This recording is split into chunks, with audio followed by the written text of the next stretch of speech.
Sa isang bus terminal, naghihintay ako ng bus pa uwi sa probinsya namin, sa Cavite. That very time, kakaunti pa lang ang mga pasaherong nakapila, mangilan-ilan lang.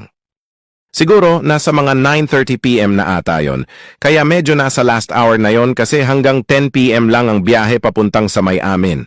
Last trip mapala to. At my age, 62, bumiyahe pa ako dahil sa mga bagay-bagay na hindi pwedeng maiiwasan. Ito na. Dahil malamig sa loob ng terminal, lumabas ako sa may gate, dun hindi na air condition. Yung area na doon mismo dadaong ang bus.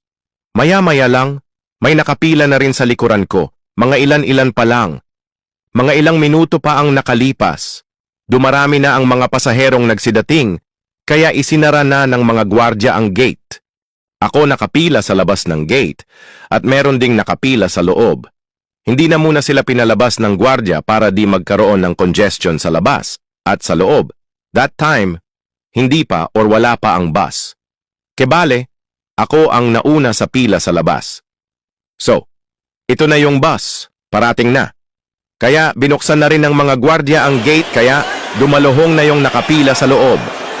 Yun pala, doon pa lang sa loob, pinauna sa pila ang mga senior citizen. Naturally, ganun dapat. Ito na, nung nagmamadali silang lumabas sa may gate, halos nagtakbuhan na rin pati mga senior.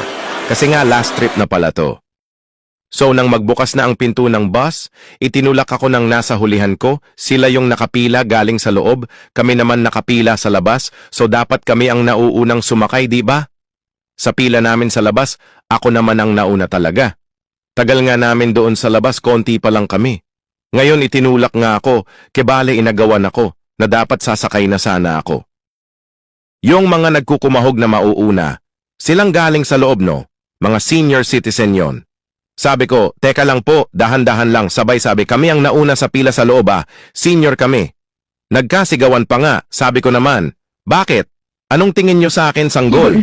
Natawa yung iba, sabi ko nga 62 na ako, senior na rin.